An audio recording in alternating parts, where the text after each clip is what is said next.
Bonjour à tous, j'espère que vous allez bien. Aujourd'hui, nous allons lire la suite des fables de La Fontaine. Donc, nous avions déjà lu auparavant le livre premier, le livre second et le livre troisième. Donc aujourd'hui, nous allons continuer avec le livre quatrième et on commence avec le lion amoureux. Sévigné, de qui les attraits servent aux grâces de modèle et qui naquîtes toute belle, à votre indifférence près, pourriez-vous être favorable aux jeux innocents d'une fable et voir, sans vous épouvanter, un lion qu'amour sut dompter. Amour est un étrange maître, heureux qui peut ne le connaître que par récit, lui ni ses coups. Quand on en parle devant vous, si la vérité vous offense, la fable au moins se peut souffrir.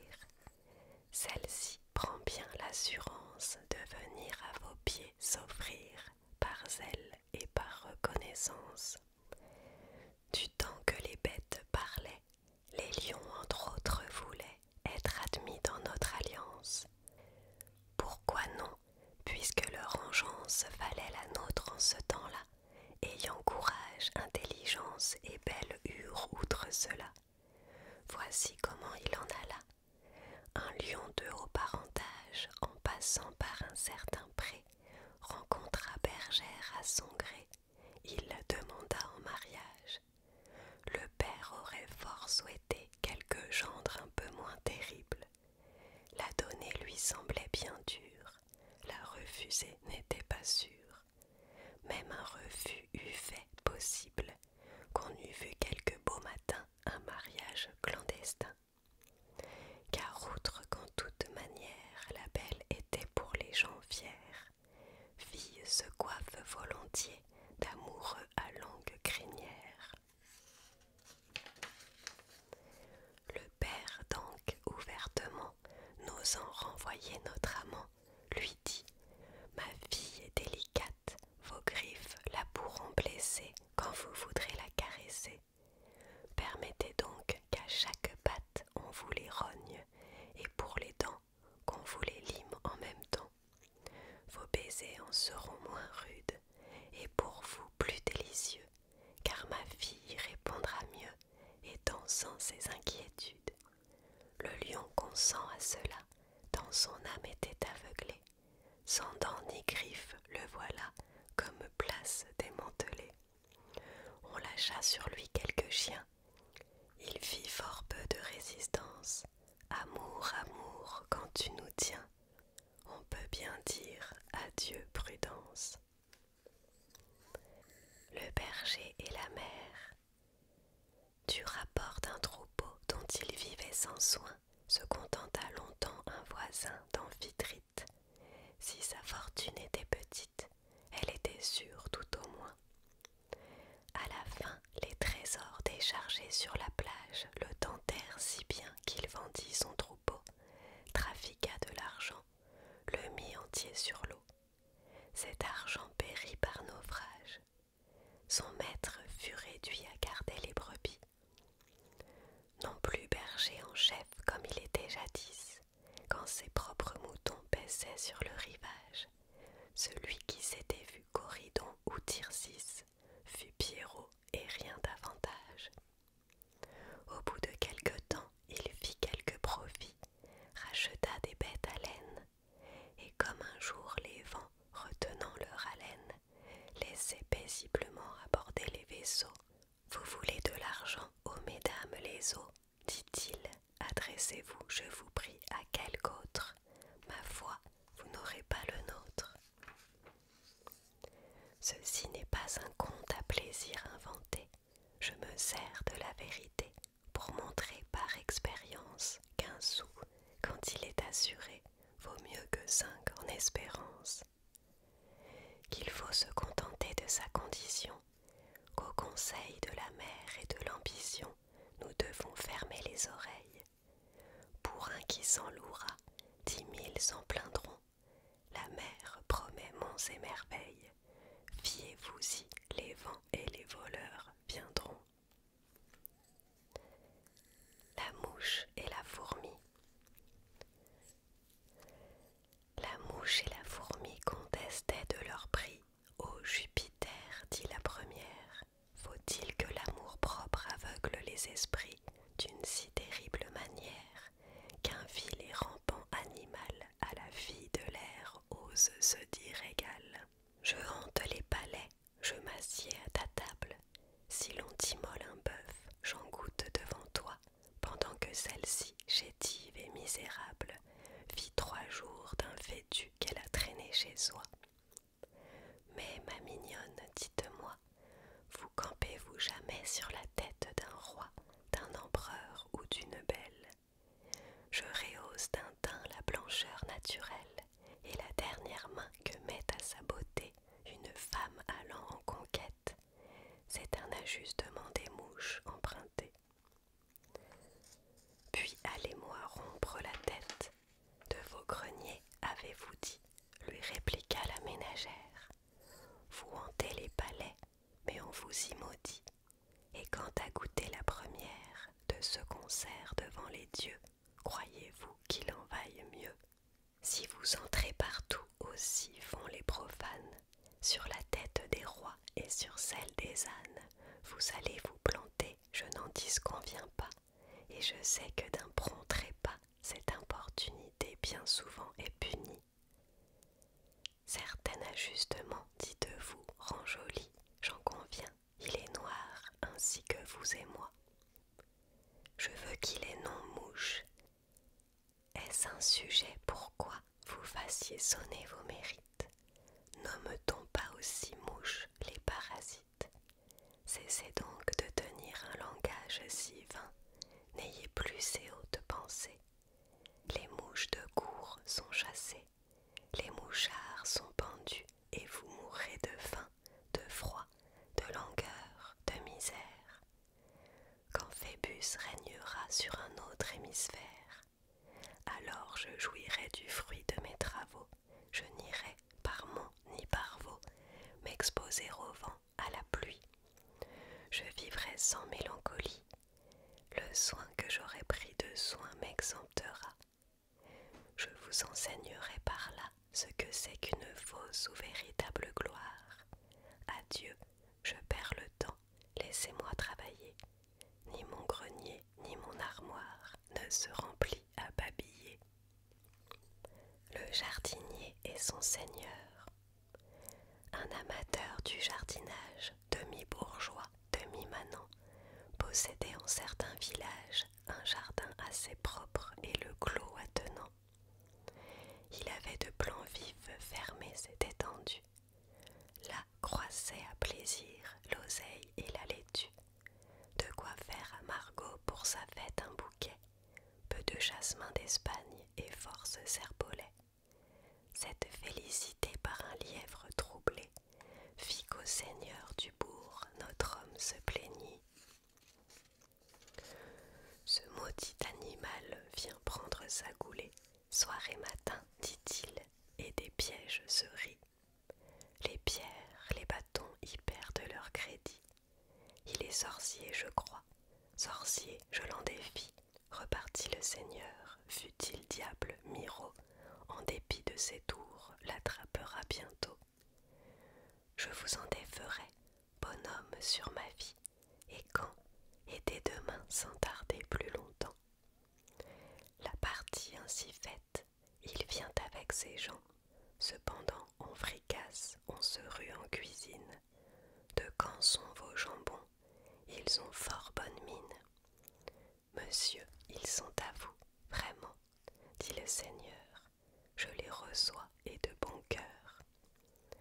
Il déjeune très bien, aussi fait sa famille, chiens, chevaux et valets, tous gens bien endentés.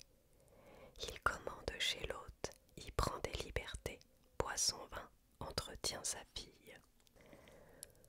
L'embarras des chasseurs succède au déjeuner, chacun s'anime et se prépare. Les trompes et les cors font un tel tintamarre que le équipages, le pauvre potager. Adieu planche, carreau, adieu chicorée et bourreau. Adieu de quoi mettre au potage. Le lièvre était gîté dessous un maître joug. On le guette, on le lance, il s'enfuit par un trou. Non pas trou, mais trouée, horrible et large plaie que l'on fit à la pauvre haie, par ordre du Seigneur, car il eût été mal qu'on eût pu du jardin sortir tout à cheval. Le bonhomme disait, ce sont là jeux de prince, mais on le laissait dire, et les chiens et les gens firent plus de dégâts en 1 heure de temps que n'en auraient fait en 100 ans tous les lièvres de la province. Petit prince, videz vos débats entre vous, de recourir au roi vous seriez de grands fous. Il ne les faut jamais engager dans vos guerres, ni les faire entrer sur vos terres.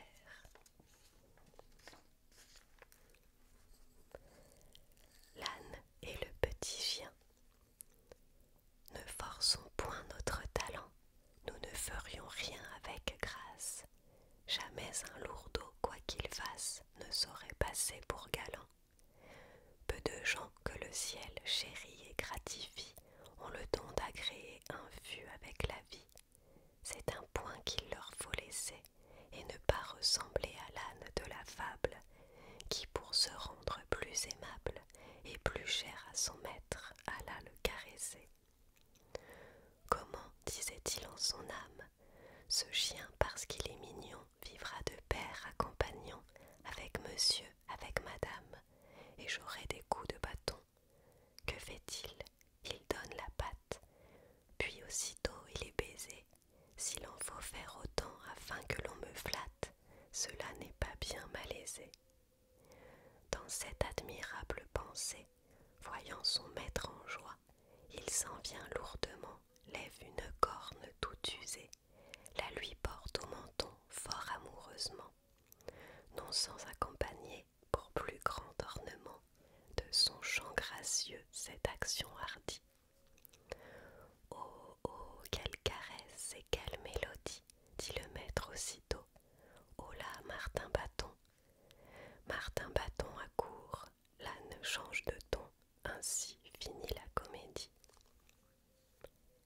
Le combat des rats et des belettes. La nation des belettes, non plus que celle des chats, ne veut aucun bien aux rats, et sans les portes et traites de leurs habitations, l'animal à longue échine en ferait, je m'imagine, de grandes destructions. Or, une certaine année qu'il en était à foison, leur roi, nommé Ratapon, mit en campagne une armée. Les belettes, de leur part, déployèrent l'étendard. Si l'on croit la renommée, la victoire balança. Plus d'un guéret s'engraissa du sang de plus d'une bande. Mais la perte la plus grande tomba presque en tous endroits, sur le peuple souriquois. Sa déroute fut entière, quoique put faire Artarpax, Psycharpax, Méridarpax, qui tout couvert de poussière soutinrent assez longtemps les efforts des combattants. Leur résistance fut vaine, il fallut céder au sort, chacun s'enfuit au plus fort, tant soldats que capitaines. Les princes périrent tous, la racaille dans des trous, trouvant sa retraite prête, se sauva sans grand travail.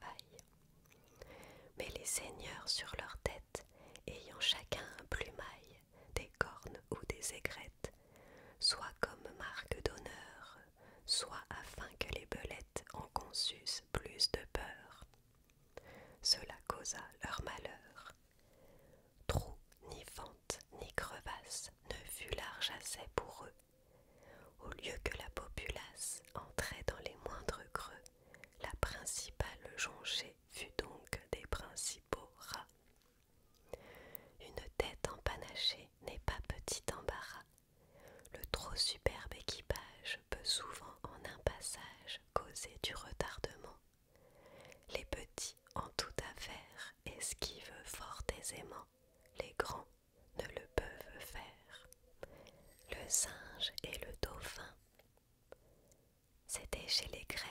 usage que sur la mer tout voyageur menait avec eux en voyage, singes et chiens de bateleurs. Un navire en cet équipage, non loin d'Athènes, fit naufrage. Sans les dauphins, tout eût péri. Cet animal est fort ami de notre espèce. En son histoire, Pline le dit, il faut le croire. Il sauva donc tout ce qu'il put, même un singe en cette occurrence, profitant de la ressemblance, lui pensa devoir son salut. Un dauphin le prit pour un homme et sur son dos le fit asseoir, si gravement qu'on eût cru voir ce chanteur que tant on renomme. Le dauphin l'allait mettre à bord, quand par hasard il lui demande « Êtes-vous d'Athènes la grande ?» « Oui, dit l'autre, on m'y connaît fort. S'il vous y survient quelque affaire, employez-moi, car mes parents y tiennent tous les premiers rangs. Un mien cousin est juge maire. » Le dauphin dit « Bien grand merci, et le piré à part aussi à l'honneur de votre présence. Vous le voyez souvent, je pense. Tous les jours, il est mon ami, c'est une vieille connaissance. » Notre magot prit pour ce coup le nom d'un port pour un nom d'homme. De tels gens il est beaucoup qui prendraient vos girards pour Rome, et qui caquetant au plus dru parlent de tout et n'ont rien vu. Le dauphin rit, tourne la tête, et le magot considéré, il s'aperçoit qu'il n'a tiré du fond des eaux rien qu'une bête. Il l'y replonge et va trouver quelque homme afin de le sauver. L'homme est l'idole de bois. Certains païens chez lui gardaient un dieu de bois, de ces dieux qui sont sourds bien qu'ayant des oreilles. Le païen cependant s'en promettait merveille. Il lui coûtait autant que trois, ce n'était que vœux et qu'offrandes, sacrifice de bœufs couronnés de guirlandes. Jamais idole, quel qu'il fût, n'avait eu cuisine si grasse, sans que pour tout ce culte à son hôte il échut succession trésor qu'un au jeu nulle grâce. Bien plus, si pour un sou d'orage en quelque endroit s'amassait d'une ou d'autre sorte, l'homme en avait sa part et sa bourse en souffrait, la pitance du Dieu n'en était pas moins forte. À la fin, se fâchant de n'en obtenir rien, il vous prend un levier, met en pièces l'idole, le trouve rempli d'or. Quand je t'ai fait du bien, m'as-tu valu, dit-il, seulement une obole. Va, sors de mon logis, cherche d'autres hôtels. Tu ressembles au naturel, malheureux, grossier et stupide. On n'en peut rien tirer qu'avec le bâton. Plus je te remplissais, plus mes mains étaient vides. J'ai bien fait de changer de ton. Le jet paré des plumes du paon. Un paon muet. Un jet prit son plumage, puis après se l'accommoda. Puis parmi d'autres pans tout fier se panada, croyant être un beau personnage. Quelqu'un le reconnut, il se vit bafoué, berné, sifflé, moqué, joué, et par messieurs les pans plumés d'étranges sortes, même vers ses pareils s'étant réfugié, il fut par eux mis à la porte. Il est assez de jets à deux pieds comme lui, qui se pare souvent des dépouilles d'autrui et que l'on nomme plagiaires. Je m'en tais et ne veux leur causer nul ennui, ce ne sont pas là mes affaires. Le chameau et les bâtons flottants. Le premier qui vit un chameau s'enfuit à cet objet nouveau. Le second approcha, le troisième osa faire un licou pour le dromadaire. L'accoutumance ainsi nous rend tout familier. Ce qui nous paraissait terrible et singulier s'apprivoise avec notre vue quand se vient à la continue. Et puisque nous voici tombés sur ce sujet, on avait mis des gens au guet, qui voyant sur les eaux de loin certain objet, ne purent s'empêcher de dire que c'était un puissant navire. Quelques moments après, l'objet devint brûlot, et puis nacelle, et puis ballot, enfin bâton flottant sur l'onde. J'en sais beaucoup de par le monde, à qui ceci conviendrait bien. De loin c'est quelque chose, et de près ce n'est rien.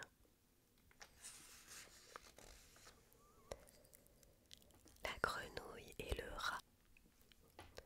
Tel comme dit Merlin, cuit dans génier autrui, qui souvent s'engêne à soi-même. J'ai regret que ce mot soit trop vieux aujourd'hui, il m'a toujours semblé d'une énergie extrême.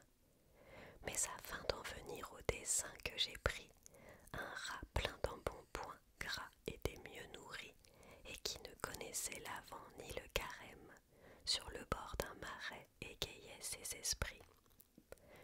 Une grenouille approche et lui dit en sa langue: « Venez me voir chez moi, je vous ferai festin. » Mais sire rat promit soudain, il n'était pas besoin de plus longue harangue. Elle allégua pourtant les délices du bain, la curiosité, le plaisir du voyage, sans rareté à voir le long du marécage. Un jour, il conterait à ses petits-enfants la beauté de ces lieux, les mœurs des habitants et le gouvernement de la chose publique aquatique. Un point sans plus tenait le galant empêché. Il nageait quelque peu, mais il fallait de l'aide. La grenouille à cela trouve un très bon remède.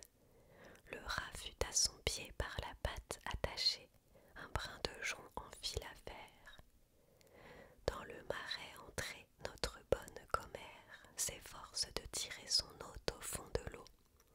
Contre le droit des gens, contre la foi jurée, prétend qu'elle en fera gorge chaude et curée. C'était à son avis un excellent morceau. Déjà dans son esprit la galande le croque. Il atteste les dieux, la perfide s'en moque. Il résiste, elle tire. En ce combat nouveau, un milan qui dans l'air planait faisait la ronde, voit d'en haut le pauvret se débattant sur l'onde.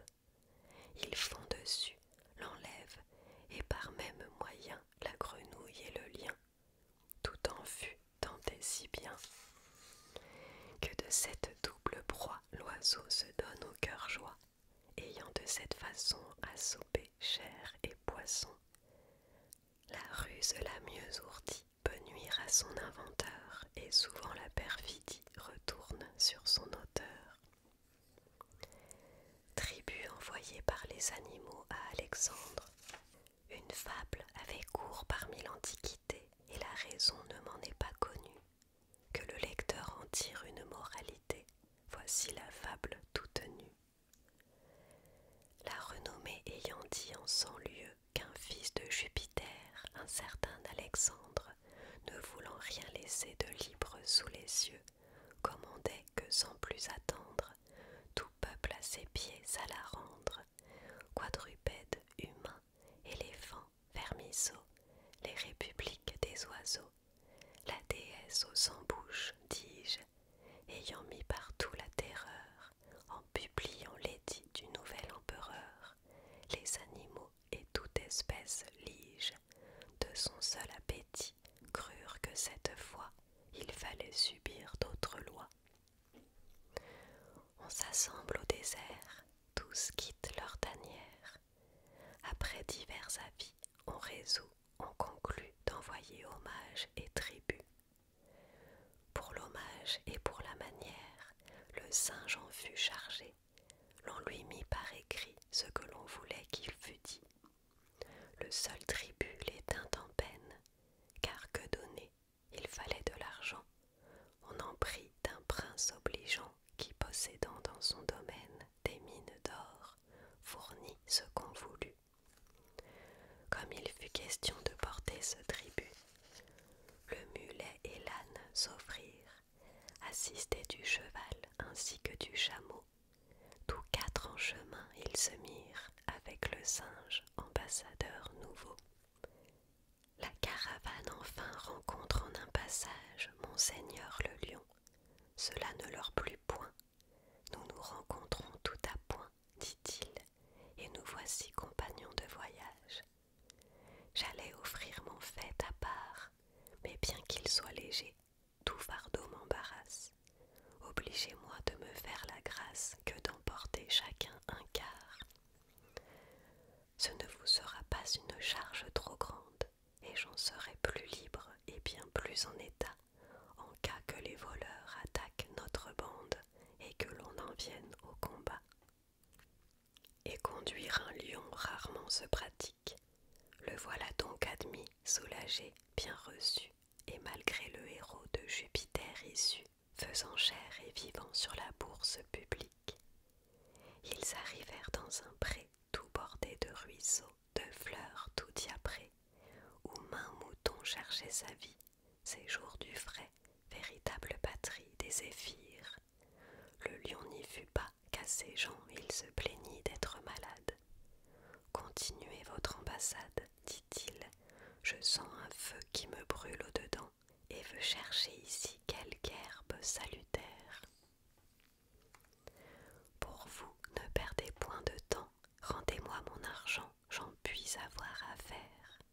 On déballe et d'abord le lion s'écria, d'un ton qui témoignait sa joie.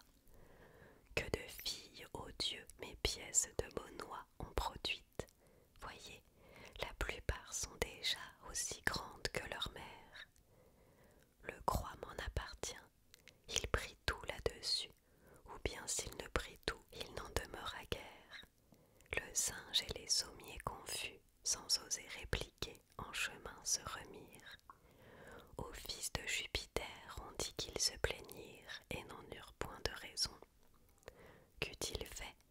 C'eût été lion contre lion, et le proverbe dit corsaire à corsaire, l'un l'autre s'attaquant ne font pas leurs affaires. Le cheval s'étant voulu venger du cerf. De tout temps les chevaux ne sont nés pour les hommes, lorsque le genre humain de glands se contentait. Âne, cheval et mule aux forêts habitaient, et l'on ne voyait point comme au siècle où nous sommes, tant de selles et tant de bas, tant de harnais pour les combats, tant de chaises, tant de carrosses, comme aussi ne voyait-on pas tant de festins et tant de noces. Or un cheval eut alors différent avec un cerf plein de vitesse, et ne pouvant l'attraper en courant, il eut recours à l'homme, implora son adresse. L'homme lui mit un frein, lui sauta sur le dos, ne lui donna point de repos, que le cerf ne fût pris et n'y laissa la vie. Et cela fait, le cheval remercie l'homme, son bienfaiteur, disant « Je suis à vous. Adieu, je m'en retourne en mon séjour sauvage. » Non, pas cela, dit l'homme, il fait meilleur chez nous, je vois trop quel est votre usage. Demeurez donc, vous serez bien traité, et jusqu'au ventre en la litière. Hélas, que sert la bonne chair quand on n'a pas la liberté? Le cheval s'aperçut qu'il avait fait folie, mais il n'était plus temps, déjà son écurie était prête et toute bâtie. Il y mourut en traînant son lien, sage s'il eût remis une légère offense. Quel que soit le plaisir que cause la vengeance, c'est l'acheter trop cher que l'acheter d'un bien sans qui les autres ne sont rien. Le renard et le buste. Les grands, pour la plupart, sont masques de théâtre. Leur apparence impose aux vulgaires idolâtres. L'âne n'en sait juger que par ce qu'il en voit. Le renard, au contraire, à fond les examine, les tourne de tous sens, et quand il s'aperçoit que leur fait n'est que bonne mine, il leur applique un mot qu'un buste de héros lui fit dire fort à propos. C'était un buste creux et plus grand que nature, le renard en louant l'effort de la sculpture. Belle tête, dit-il, mais de cervelle point. Combien de grands seigneurs sont bustes en ce point. Le loup, la chèvre et le chevreau. La pique allant remplir sa traînante mamelle et paître l'herbe nouvelle, ferma sa porte au loquet, non sans dire à son biquet.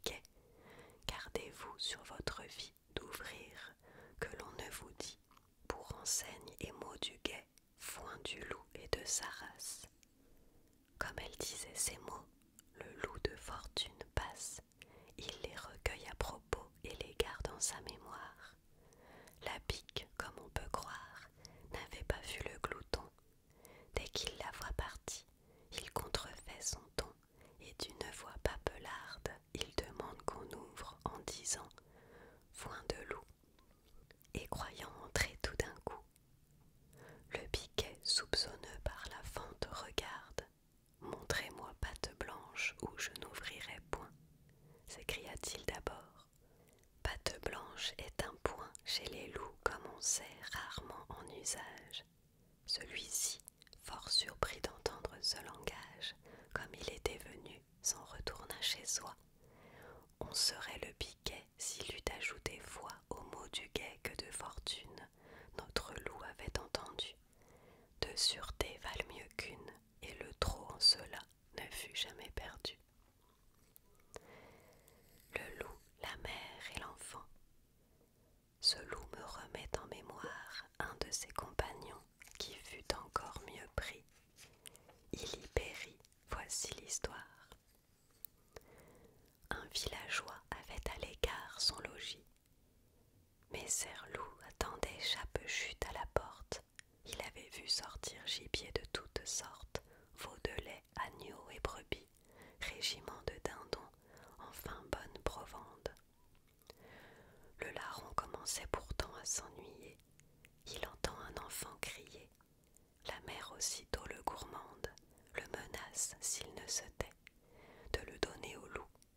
L'animal se tient prêt, remerciant les dieux d'une telle aventure, quand la mère, apaisant sa chère géniture, lui dit « Ne criez point, s'il vient nous le tuerons. » Qu'est-ce-ci s'écria le mangeur de moutons. Dire d'un puis d'un autre, est-ce ainsi que l'on traite les gens faits comme moi? Me prend-on pour un sot? Que quelque jour ce beau marmot vienne au bois cueillir la noisette. Comme il disait ces mots, on sort de la maison. Un chien de cour l'arrête, épieux et fourche fier, la juste de toute manière. Que veniez-vous chercher en ce lieu, lui dit-on. Aussitôt il compta l'affaire. Merci de moi, lui dit la mère. Tu mangeras mon fils. L'ai-je fait à dessein qu'il assouvisse un jour ta faim? On assomma la pauvre bête. Un manant lui coupa le pied droit et la tête. Le seigneur du village à sa porte les mit, et ce dicton picard alentour fut écrit. Biochire-le, n'écoutez mi, mère d'ange, chant vieux qui crie. Alors là on a la traduction. En fait ça veut dire beau sire loup, n'écoutez pas mère dansant son fils qui crie.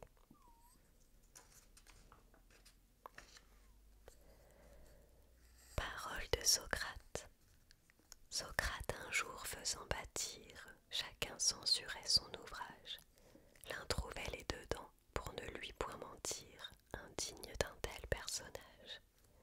L'autre blâmait la face, et tous étaient d'avis que les appartements en étaient trop petits. Quelle maison pour lui, l'on y tournait à peine, plus au ciel que de vrais amis, telle qu'elle est, dit-il, elle put être pleine. Le bon Socrate avait raison de trouver pour cela trop grande sa maison. Chacun se dit ami, mais fou qui s'y repose. Rien n'est plus commun que ce nom, rien n'est plus rare que la chose. Le vieillard et ses enfants. Toute puissance est faible à moins que d'être unie. Écoutez là-dessus l'esclave de Phrygie. S'y ajoute du mien à son invention. C'est pour peindre nos mœurs et non point par envie. Je suis trop au-dessous de cette ambition. Phèdre enchérit souvent par un motif de gloire. Pour moi de telles pensées me seraient malséants. Mais venons à la fable, ou plutôt à l'histoire, de celui qui tâcha d'unir tous ses enfants. Un vieillard près d'aller où la mort l'appelait. Mes chers enfants, dit-il, à ses fils il parlait. Voyez si vous romprez ces dards liés ensemble. Je vous expliquerai le nœud qui les assemble. L'aîné les ayant pris et fait tous ses efforts, les rendit en disant « Je le donne au plus fort ». Un second lui succède et se met en posture, mais en vain, un cadet tente aussi l'aventure. Tous perdirent leur temps, le vaisseau résista, de ces dards joints ensemble, un seul ne s'éclata. Faibles gens, dit le père, il faut que je vous montre ce que ma force peut en semblable rencontre. On crut qu'il se moquait, on sourit, mais à tort. Il sépare les dards et les rompt sans effort. Vous voyez, reprit-il, l'effet de la concorde. Soyez joints, mes enfants, que l'amour vous accorde. Tant que dura son mal, il n'eut d'autre discours. Enfin se sentant prêt de terminer ses jours. Mes chers enfants, dit-il, je vais où sont nos pères. Adieu, promettez-moi de vivre comme frères. Que j'obtienne de vous cette grâce en mourant. Chacun de ses 3 fils l'en assure en pleurant. Il prend à tous les mains, il meurt, et les 3 frères trouvent un bien fort grand, mais fort mêlé d'affaires. Un créancier saisit, un voisin fait procès. D'abord notre trio s'en tire avec succès. Leur amitié fut courte, autant qu'elle était rare. Le sang les avait joints, l'intérêt les sépare. L'ambition, l'envie avec les consultants, dans la succession entrent en même temps. On en vient au partage, on conteste, on chicane. Le juge sur 100 points tour à tour les condamne. Créanciers et voisins reviennent aussitôt, ceux-là sur une erreur, ceux-ci sur un défaut. Les frères désunis sont tous d'avis contraires. L'un veut s'accommoder, l'autre n'en veut rien faire. Tous perdirent leurs biens et voulurent trop tard profiter de ces dards unis et pris à part. L'oracle est l'impie. Vouloir tromper le ciel, c'est folie à la terre. Le dédale des cœurs en ses détours n'en sert rien qui ne soit d'abord éclairé par les dieux. Tout ce que l'homme fait, il le fait à leurs yeux, même les actions que dans l'ombre il croit faire. Un païen qui sentait quelque peu le fagot et qui croyait en Dieu pour user de ce mot par bénéfice d'inventaire, alla consulter Apollon. Dès qu'il fut dans son sanctuaire, ce que je tiens, dit-il, est-il en vie ou non? Il tenait un moineau, dit-on, près d'étouffer la pauvre bête, ou de la lâcher aussitôt pour mettre Apollon en défaut. Apollon reconnut ce qu'il avait en tête. Mort ou vif, lui dit-il, montre-nous ton moineau et ne me tends plus de panneaux. Tu te trouverais mal d'un pareil stratagème. Je vois de loin, j'atteins de même. L'avare qui a perdu son trésor. L'usage seulement fait la possession. Je demande à ces gens de qui la passion est entassée toujours, mettre somme sur somme. Quel avantage ils ont que n'est pas un autre homme. Diogène là-bas est aussi riche qu'eux, et l'avare ici haut comme lui vit en gueux. L'homme au trésor caché qu'Ésope nous propose servira d'exemple à la chose. Ce malheureux attendait, pour jouir de son bien une seconde vie, ne possédait pas l'or, mais l'or le possédait. Il avait dans la terre une somme enfouie, son cœur avec, n'ayant autre déduit que d'y ruminer jour et nuit, et rendre sa chevance à lui-même sacrée. Qu'il allât ou qu'il vînt, qu'il but ou qu'il mangeât, on lui prit de bien court, à moins qu'il ne songeât à l'endroit où gisait cette somme enterrée. Il y fit tant de détours qu'un fossoyeur le vit, se douta du dépôt, l'enleva sans rien dire. Notre avare un beau jour ne trouva que le nid. Voilà mon homme aux pleurs, il gémit, il soupire, il se tourmente, il se déchire. Un passant lui demande à quel sujet s'écrie. trésor que l'on m'a pris, votre trésor ou prix, tout joignant cette pierre. Et sommes-nous en temps de guerre, pour la porter si loin, n'eussiez-vous pas mieux fait de le laisser chez vous en votre cabinet, que de le changer de demeure?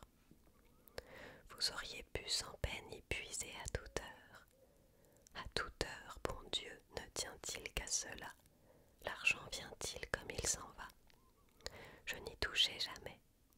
Dites-moi donc de grâce, reprit l'autre, pourquoi vous vous affligez tant, puisque vous ne touchiez jamais à cet argent? Mettez une pierre à la place, elle vous vaudra tout autant. L'œil du maître. Un cerf, s'étant sauvé dans une étable à bœufs, fut d'abord averti par eux qu'il cherchât un meilleur asile. Mes frères, leur dit-il, ne me décelez pas, je vous enseignerai les bâtis les plus gras. Ce service vous peut quelque jour être utile, et vous n'en aurez point regret. Les bœufs à toute fin promirent le secret. Ils se cachent en un coin, respirent et prend courage. Sur le soir on apporte herbe fraîche et fourrage, comme l'on faisait tous les jours. L'on va, l'on vient, les valets font son tour.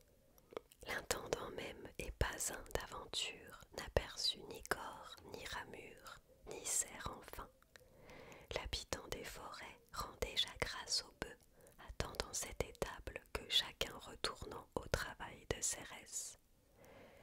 Il trouve pour sortir un moment favorable. L'un des bœufs ruminants lui dit « Cela va bien, mais quoi? L'homme au sang Dieu n'a pas fait sa revue. Je crains fort pour toi sa venue. Jusque-là, pauvre chef, ne te vante de rien. » Là-dessus, le maître entre et vient faire sa ronde. « Qu'est ceci? » dit-il à son monde. « Je trouve bien peu d'herbe en tous ces râteliers.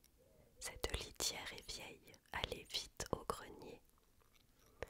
Je veux voir désormais vos bêtes mieux soignées. Que coûte-t-il d'ôter toutes ces araignées?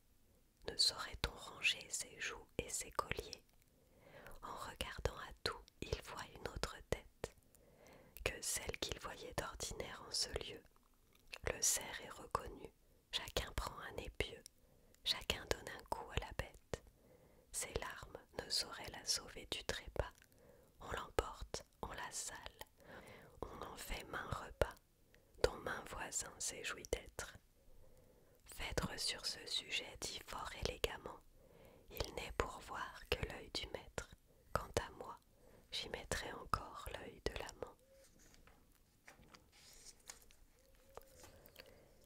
L'alouette et ses petits avec le maître d'un champ.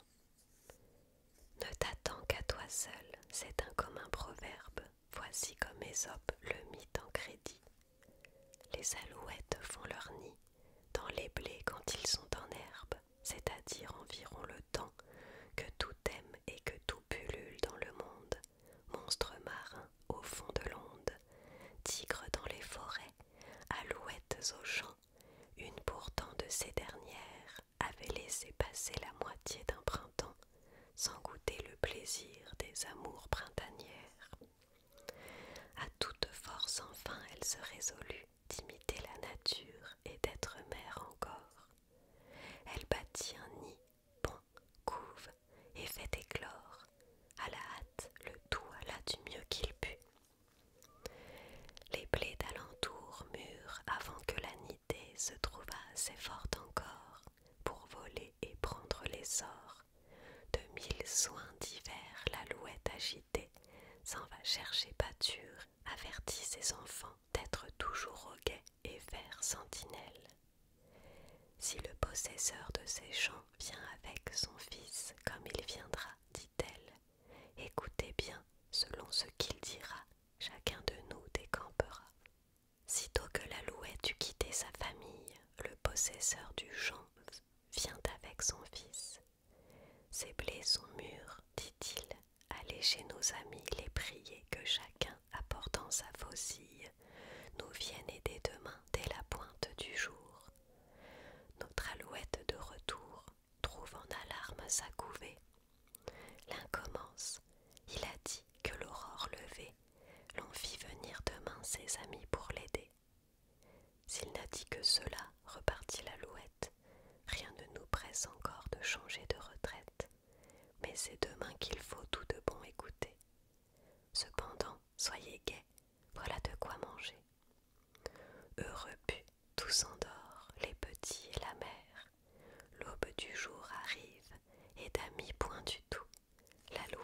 l'essor, le maître s'en vient faire sa ronde ainsi qu'à l'ordinaire.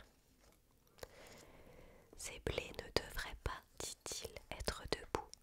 Nos amis ont grand tort, et tort qui se repose sur de tels paresseux à servir ainsi lent. Mon fils, allez chez nos parents les prier de la même chose. L'épouvante est au nid plus forte que jamais. Il a dit ses parents, mère, c'est à cette heure. Non, mes enfants, dormez en paix. Ne bougeons de notre demeure. L'alouette eut raison, car personne ne vint. Pour la 3e fois, le maître se souvint de visiter ses blés. Notre erreur est extrême, dit-il, de nous attendre à d'autres gens que nous. Il n'est meilleur ami ni parent que soi-même. Retenez bien cela, mon fils. Et savez-vous ce qu'il faut faire? Il faut qu'avec notre famille, nous prenions dès demain chacun une faucille. C'est là notre plus court, et nous achèverons notre moisson quand nous pourrons. Dès lors que ce destin fut su de l'alouette, c'est ce coup qu'il est bon de partir, mes enfants. Et les petits, en même temps, voletant, se culbutant, délogèrent tous, sans trompette. Voilà, nous avons fini le livre 4e, et la prochaine fois nous lirons le livre 5e.